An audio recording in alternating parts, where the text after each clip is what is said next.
to kind of talk a little bit in the beginning, do an introduction, talk about a few, I don't want to use the word rules, but things we'd like for some things to make this easier for everybody. And we'll let Chandra get started, and then we'll move on, okay? Thanks for coming. I'd really like to see the members here for something as important as information about what the club is doing and why we do it. So thanks a lot for being here. Okay, you guys hear me okay in the back? Am I using my visual voice? Excellent. Okay, rules of conduct, otherwise known as etiquette and decorum. When somebody's talking, wait until they're finished to start talking. If you're waiting to address a board member, just raise your hand and we'll acknowledge you. I know you guys are going to be a pretty cool and civil group. However, if it does get out of hand, we have a referee to blow the whistle and restore order. And Tony's right next to him for a reason.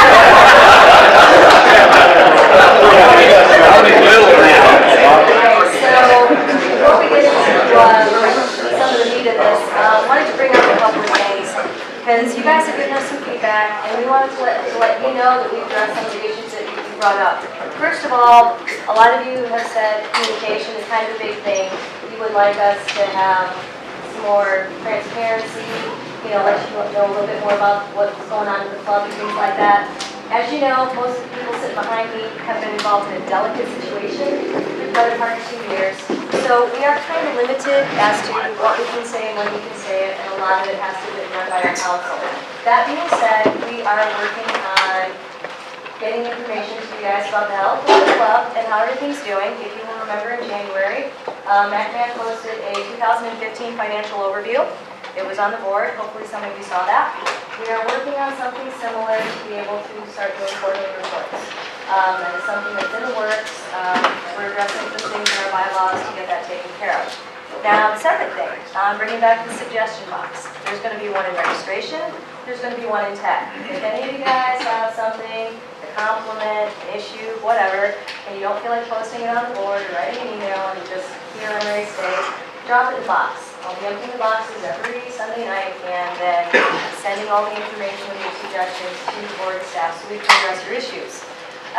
The last thing, for some of you that might not remember the riders meeting from last race weekend, if something happens on race day, please let Walter know.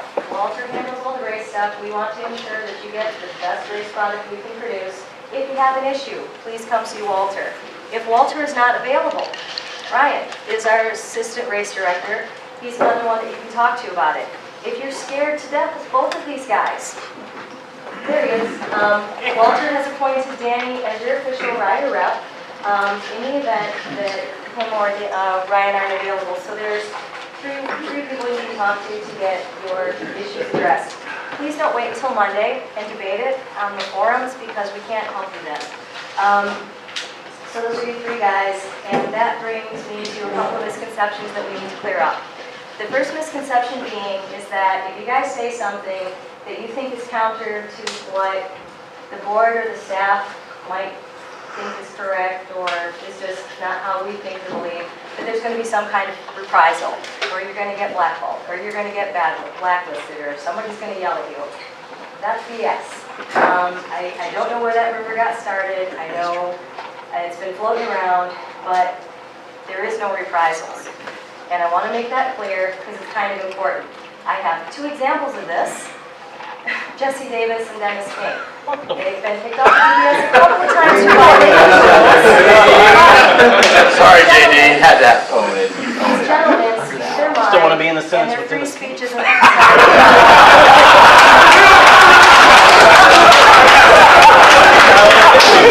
All right, I'll agree with that. I'm sorry, Jesse, I should have but I'm just saying, their free speech isn't stifled, so yours isn't going to be either. So just wanted to let you guys know that if you do have something you want addressed, you're in a safe environment to do it. Okay. Second thing that needs to be cleared up for misconceptions. The CMRA and its structure, I know some people think that it's a club owned by members and run by the members, and that's kind of not true nature of this business. The CMRA is a 501(c)(3), not-for-profit organization that provides the service of racing. And it's a pretty darn good service too. We get no complaints about that. This is a lot like Costco. You guys buy a Costco membership so you can buy that hay bale size toilet paper for 10 bucks. The CMRA is very similar to that. You buy a membership to get the benefit of the service. They'll send you coupons every now and then. They will occasionally give you a newsletter, you know, but that's it. You get to participate, but you don't get to micromanage. And that's kind of important because you guys elected a delegate, well, 7 of us delegates, to represent your best interests. We work together with the CMRA staff, which, by the way, there's only 2 of them, like official employees, Walter and Nancy. Walter oversees everything to do with your race weekend, the schedule, getting people on the grids, and the staff, and the corner workers. That's all under his purview. Nancy handles the day-to-day, the paperwork, the race entry, getting everything in on time so you guys can grid up and race. They, in turn, work together with us, the BOD, to form the CMRA leadership team. And our job is simply to continue this organization running smoothly and giving you guys the best racing experience that you can. So, there is no they, there's us, all of us. You guys elected us to help the staff keep this racing thing going. So just wanted to clear up that one. Now, the biggest complaint that we've had recently is politics, otherwise known as gossip. And I'm sure there's very few people in the room that have been touched by this one, but that's not something that is something we can directly help you with. This is a members thing. This is all of us. When you're on the internet, it's not just your buddies listening. It's or looking. It's everybody. People you know, people you don't know. And if somebody voices an opinion that is contrary to what other people believe, it doesn't give other people the right to attack them. It doesn't give other people the right to insult them. We're a family. And I say family because you can pick your friends, but you can't pick your family. And you don't get to pick who gets membership here. So this is a racing family. And even if you don't get along with the person sitting next to you, or you hate me, or whatever, if you don't like the color of somebody's bike, it is, yeah, exactly. It's in your best interest to get along peacefully and coexist peacefully for the benefit of the family and for the good of everybody involved. So the way to beat the gossip and the politics thing is take the high road, do what's best for the health and strength of the family, and you know, you guys will continue to enjoy racing for a long time to come. Thank you.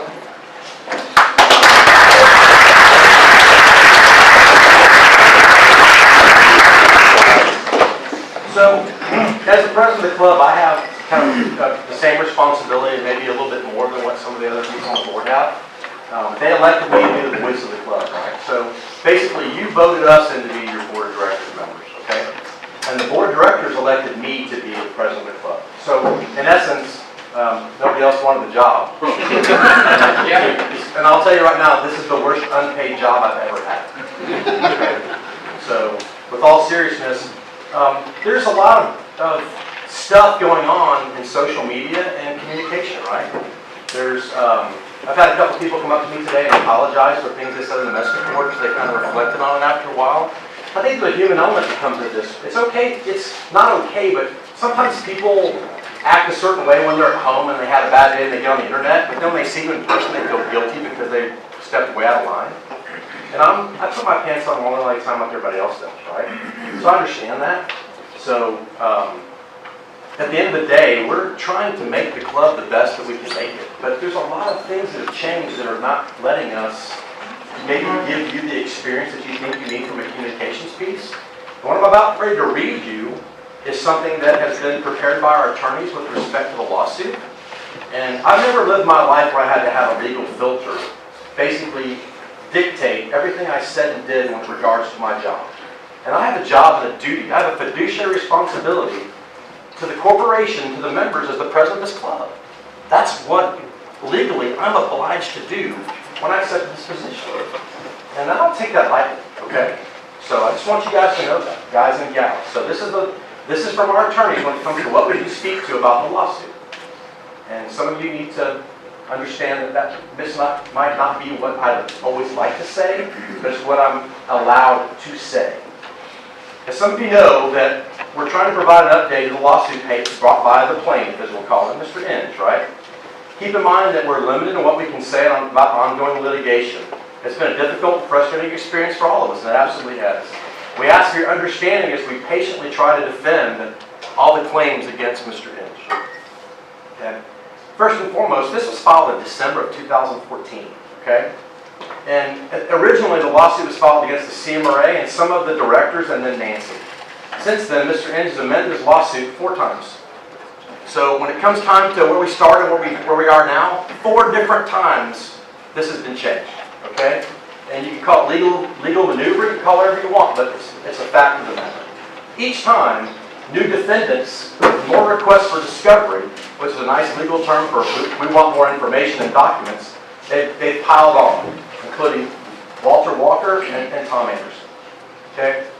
Mr. Inge originally filed his lawsuit in state court throughout last year. We're involved in numerous preliminary matters in state court concerning the lawsuit. During 2015, we challenged Mr. Inge's ability to file a claim on behalf of the CMRA. Many of you on the board said, well, how can you bring a claim on my behalf when I don't have a claim? And we challenged that in court, okay? We challenged some of his requests for documents, which include extremely burdensome requests for an enormous number of documents, as well as requests for sensitive, private financial records of individuals who have generously served the CMRA for years. We challenged his inadequate responses, so he kept asking us for everything, and then in turn gave us nothing. We met with mixed success on these matters, and we expended significant effort complying with the request for documents. To date, 90,000 documents have been provided to the plaintiff. Everyone reviewed by counsel, everything has to have a base label, and if you know anything about the legal system, that means we read it, we vet it, we categorize it, and we send it. So that costs a lot of money, right? That's not free. Attorneys are fairly expensive, good ones are real expensive. And so that's been a very burdensome and expensive thing that we've had to go through. December of 2015, 1 year to the day after Mr. Inge filed the lawsuit, he again amended the lawsuit, this time adding new claims based on federal law. Okay?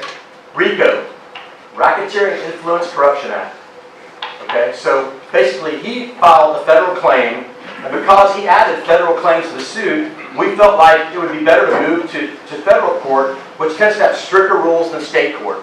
In essence, if you practice in federal court, you're probably a little bit better attorney than if you just do state court, not offending any people that happen to have their bar license in this room. But it's kind of like going to the big leagues. There's a lot more rules of engagement, a lot more things procedurally held to a higher standard of conduct. And we felt like it was in our best interest to get a very professional judge involved and to try to start holding some people accountable for things that have been thrown everywhere. In January of this year, we filed a motion asking for the federal judge to dismiss most of the claims.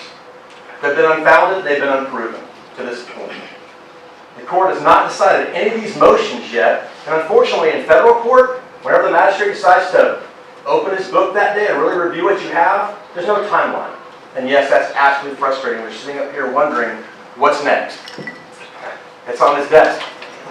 I don't know about you, but I'm not going to federal judge and say, hey man, can you get off the golf course today? Can you handle this for me? Not doing it.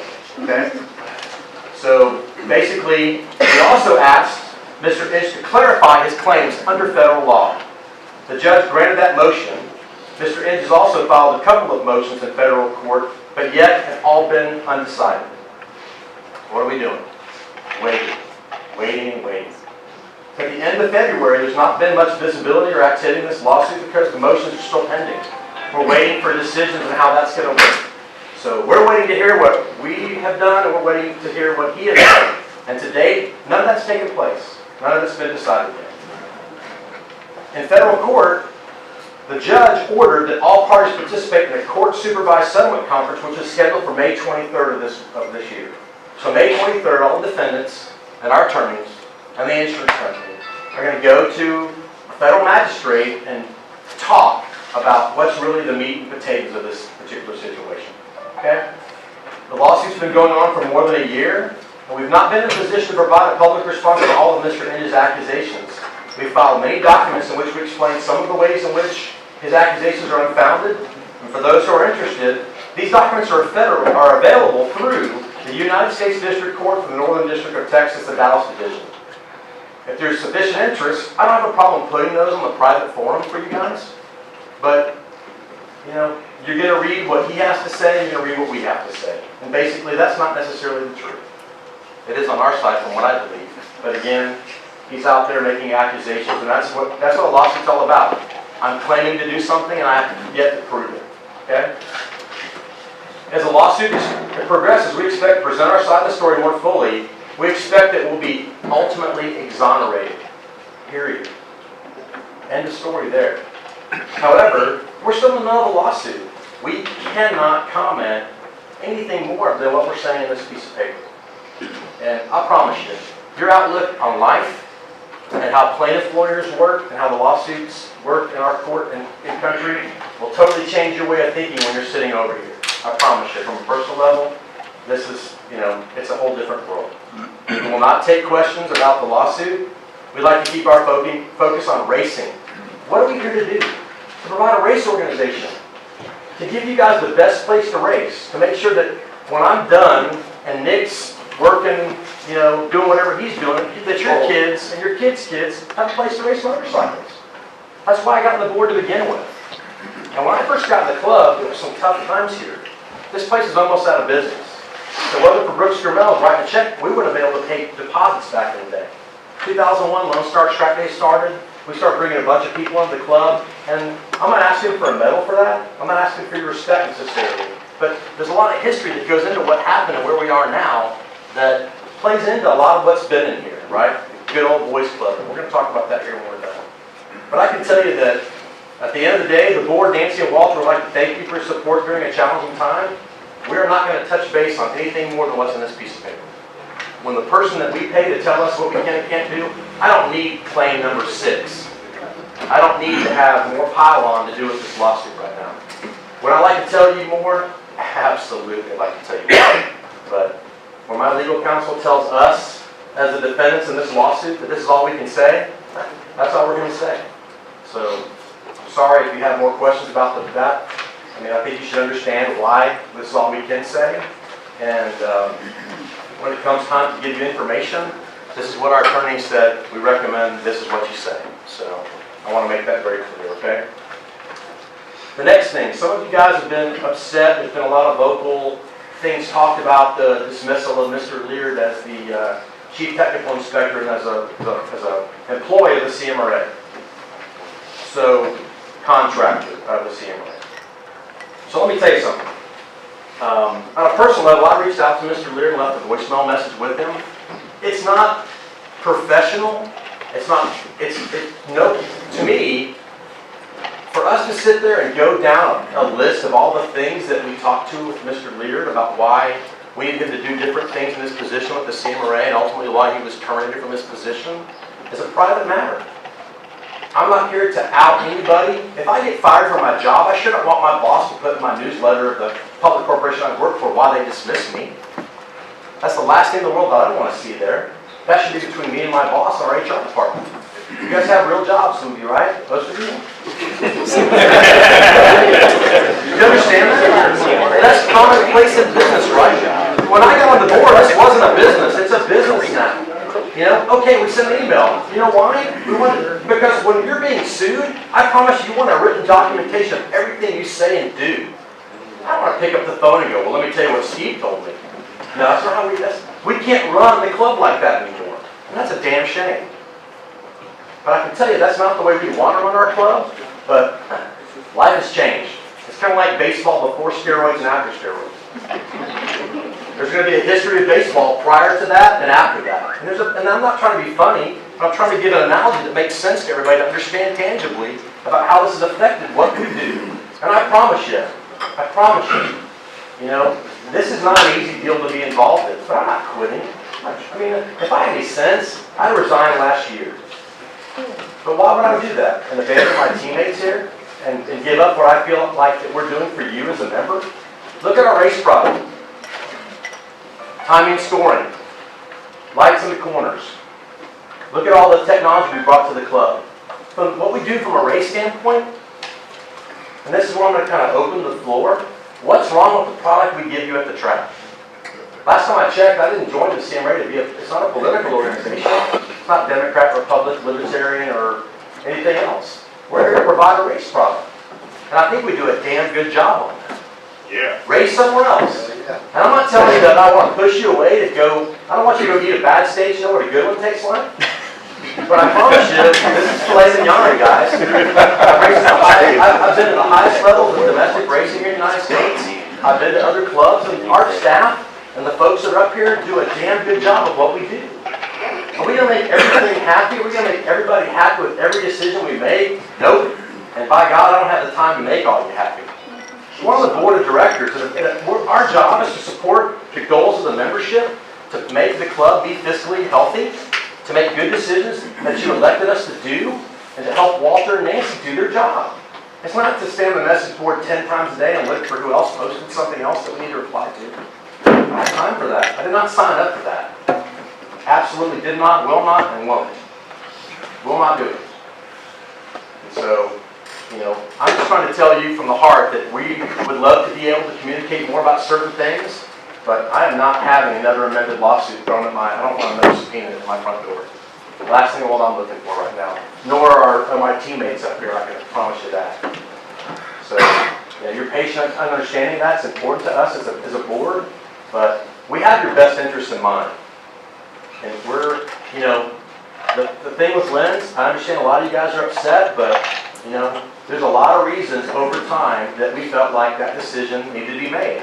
And I can promise you, it wasn't one that Walter wanted to make until other things came up. The next part I'm going to touch on based on that has nothing to do with the lawsuit. Lynn's dismissal as a contractor has got zero to do with that. Because if that's what you think, we'd have done it last year. But it doesn't make sense. Every document that's been provided to the plaintiff, I know who emails who and whatever happened. I could care less, man. I got people I call my friends that have a different opinion of me. It doesn't matter. At the end of the day, it hasn't affected any of our judgment or the things that we're trying to do to make this club better. And if we didn't want to make the CMRA better, I promise you, I'll hand you the keys to this car tomorrow. Why would I want to stay here? Self-abuse? I'm married. I get plenty of that at home. I mean, honestly, I'm trying to make it somewhat lighthearted, but if I wasn't here in the long haul, I'd give up a long time ago, guys, okay? I promise you, I'd give up a long time ago.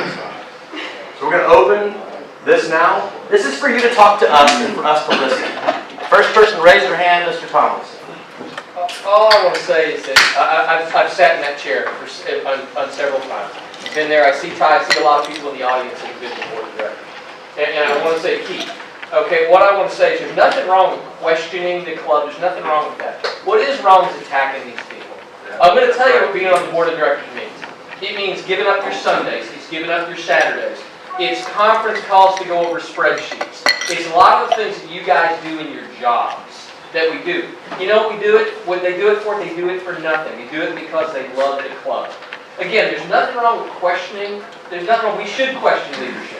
We should question what goes on. But you know what we shouldn't do? We shouldn't attack people. It's not people. If you got a problem with the process, that's fine.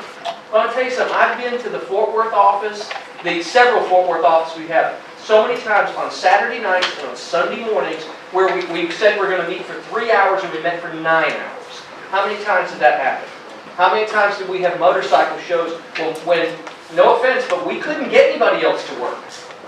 I remember being on the board, we had elections, and nobody would run for the board. What we don't want as a membership, we don't want people not wanting